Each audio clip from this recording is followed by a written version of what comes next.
ನೀವು ಅನ್ಕೊಳ್ತಿರೋ ಹಾಗೆ ನನಗೆ ಸಿಕ್ಕಿದ್ದು ನಾನು ಹುಡುಕ್ತಿರೋ ನನ್ನ ಮಗಳಲ್ಲ.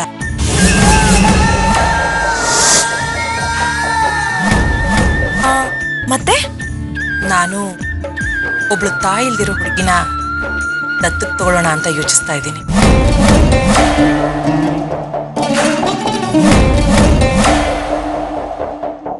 ಯೋಚನೆನೂ ಒಳ್ಳೇದೇ ಮೇಡಮ್, ಆದ್ರೆ ಅದ್ರಲ್ಲಿ ತುಂಬಾ ಕಾಂಪ್ಲಿಕೇಶನ್ಸ್ ಇದೆ. ಗೊತ್ತು, ಅದ್ರ ಬಗ್ಗೆನೇ ಯೋಚನೆ ಮಾಡ್ತಾ ಇದ್ದೀನಿ.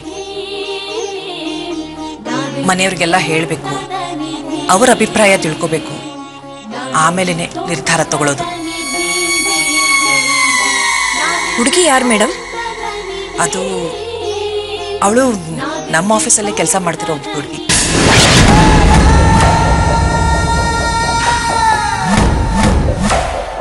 ನಮ್ಮ ಮನೇಲಿ ಅವಳನ್ನ ಕಂಡ್ರೆ ಎಲ್ರಿಗೂ ತುಂಬಾ ಇಷ್ಟ. ನನ್ನ ಮಗಳಿದ್ದಿದ್ರೆ ಬಹುಶಃ ಅಷ್ಟೇ ವಯಸ್ಸಾಗಿರ್ತಿತ್ತು.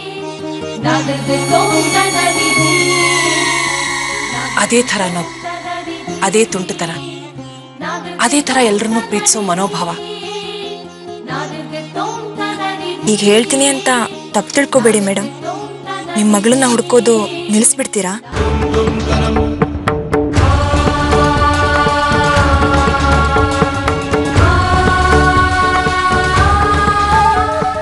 ಸಾರಿ ಮೇಡಮ್, ನನ್ನ ಮಾತಿಂದ ನಿಮಗೇನಾದರೂ ಬೇಜಾರಾಯ್ತಾ? ಛೇ ಛೇ ಛೇ, ಹಾಗೇನಿಲ್ಲ. ಆ ಪ್ರಶ್ನೆಗೆ ಉತ್ತರನ ನಾನೇ ಹುಡುಕ್ತಾ ಇದ್ದೀನಿ. ಎನಿವೇಸ್, ಈ ವಿಷಯನ ನಿಮ್ಮ ಹತ್ರ ಹೇಳ್ಕೋಬೇಕು ಅಂತ ಅನ್ನಿಸ್ತು, ಅದಕ್ಕೆ ಕಾಲ್ ಮಾಡಿದೆ. ಥ್ಯಾಂಕ್ಸ್. ಬಾಯ್. ಓಕೆ ಮೇಡಮ್, ಬಾಯ್.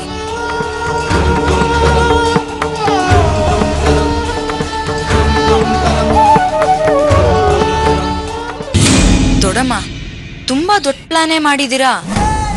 ನಿಮ್ ಮಾತ್ಗೆಲ್ಲ ತಲೆ ಆಡ್ಸೋ ಕೋಲೆ ಬಸವ ರಾಜ, ನಿಮ್ ದತ್ತು ಮಗಳು ಅವ್ರ ರಾಣಿ, ನಿಮ್ದೇ ರಾಜ್ಯಭಾರ. ಇನ್ ಮುಂದೆ ಸುಮ್ಮನಿದ್ರೆ ಸರಿ ಇರಲ್ಲ. ನಾನೇನಾದ್ರೂ ಮಾಡೇ ಮಾಡ್ತೀನಿ. ಇವತ್ತು 10 ಲಕ್ಷ ಕೊಡಕ್ ಮೇಡಮ್ ಮನೆಗೆ ಹೋಗಿದ್ನಲ್ಲ,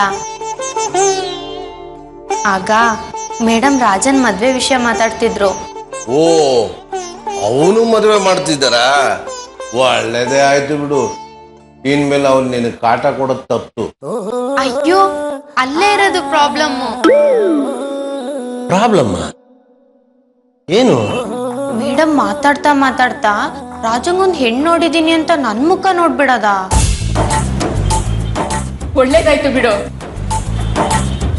ಮದುವೆ ಆಗಿ ಅಲ್ಲೇ ಸೆಟ್ಲ್ ಆಗ್ಬಿಡು. ಆಮೇಲೆ ಮನೆ ಕಂಪನಿ ಎಲ್ಲ ಮೇಡಮ್ ನಿನ್ನ ಹೆಸರಿಗೆ ಮಾಡ್ಬಿಡ್ತಾರೆ.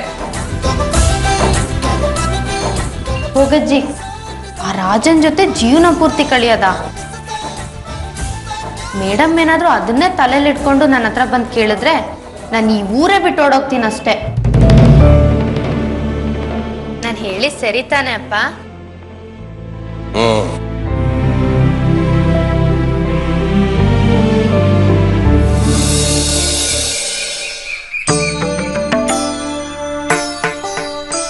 ರಾಜ ಚಿಕ್ಕವನಿದ್ದಾಗಿಂದನೂ ಅವನೇನ್ ತಿನ್ಬೇಕು, ಯಾರ ಜೊತೆ ಬೆರಿಬೇಕು, ಹೇಗಿರ್ಬೇಕು ಅನ್ನೋದನ್ನ ಗೀತಾಂಜಲಿನೇ ನೋಡ್ತಾ ಬಂದ್ರು. ಏನೋ ಅವ್ರ ಮಗಳಿಂದ ಅವ್ರು ದೂರ ಇದ್ದಾರೆ. ನಮ್ ರಾಜನ್ ನೋಡ್ತಾ ನೋಡ್ತಾ ಅವ್ರು ನೋವು ನಮ್ ಬೈತಾರೆ ಅಂತ ನಾನು ಸುಮ್ಮನಾದ್ರೆ ಇದ್ಯಾಕೋ ಅತಿಯಾಗೋಯ್ತು. ರಾಜನ್ ಮದ್ವೆ ವಿಷಯದಲ್ಲಿ ಅವ್ರ ಯಾಕೆ ಡಿಸಿಷನ್ ತಗೋಬೇಕು? ರಾಜನ್ಗೆ ಹೆಣ್ಣು ನೋಡಿದಾರಂತೆ, ಅನುಷ್ಕಂಗೆ ಗಂಡು ನೋಡಿದಾರಂತೆ. ಅಪ್ಪ ಅಮ್ಮ ಅನ್ಸ್ಕೊಂಡಿರೋ ನಮ್ಗೆ ಆ ಹಕ್ಕಿಲ್ವಾ? ಒಂದೇ ಸಮನೆ ಮಾತಾಡ್ತಿದ್ಯಲ್ಲ. ಅವರು ಹೆಣ್ಣು ನೋಡಿದಾರೆ ಅಂತ ತಾನೇ ಹೇಳಿದ್ರು, ನೀನ್ ಒಳ್ಳೆ ಮದುವೆನೇ ಆಗೋಯ್ತು ಅನ್ನೋ ತರ ಆಡ್ತಿದ್ಯಲ್ಲ. ಅವ್ರು ನೋಡ್ರದ್ ಯಾರನ್ನ ಅಂತ ಒಂದ್ ಸಣ್ಣ ಕ್ಲೂ ಬಿಟ್ಕೊಟ್ರು, ಗಮನಿಸ್ತೀಯಾ? ರಾಜನ್ಗೆ ಹುಡುಗಿ ನೋಡಿದೀನಿ ಅಂತ ಹೇಳಿದಾಗ ರಾಣಿ ಕಡೆ ಒಂದ್ ಲುಕ್ ಕೊಟ್ರು. ಏನದ್ರ ಅರ್ಥ? ಹಾ, ನಾನು ಗಮನಿಸ್ದೆ. ಅದೇನಾದ್ರೂ ನಿಜ ಆಗಿದ್ರೆ ನನಗಿಂತ ಸಂತೋಷ ಪಡೋರು ಇನ್ಯಾರೂ ಇಲ್ಲ. ನಾಮಕಾವಸ್ಥೆಗೆ ಒಂದೇ ಟೇಬಲಲ್ಲಿ ಕೂತ್ಕೊಂಡು ತಿಂತೀವಿ, ಒಂದೇ ಗಾಡಿಲಿ ಹೋಗ್ತೀವಿ, ಆದ್ರೆ ಒಬ್ರಿಗೊಬ್ರಿಗೆ ಸಂಬಂಧನೇ ಇಲ್ಲ ಅನ್ನೋ ತರ ಇರ್ತೀವಿ. ಆ ಹುಡುಗಿ ಮನೆ ಸೊಸೆಯಾಗಿ ಬಂದ್ರೆ ಇಷ್ಟು ವರ್ಷ ನಿಮ್ ಮೇಡಮ್ ಏನ್ ಅನ್ಕೋತಿದ್ರೋ ಅದನ್ನ ಅವಳು ಮಾಡಿ ತೋರಿಸ್ತಾಳೆ ಅಷ್ಟೆ.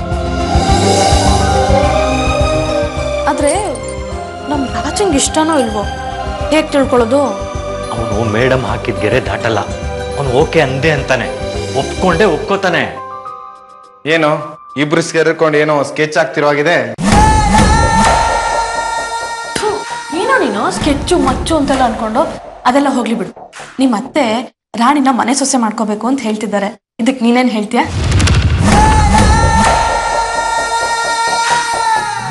ಅಮ್ಮ, ನನಗಿಷ್ಟ ಇದೆಯೋ ಇಲ್ವೋ, ಅತ್ತೆಗೇನು ಇಷ್ಟನೋ ಅದೇ ನನಗೂ ಇಷ್ಟ.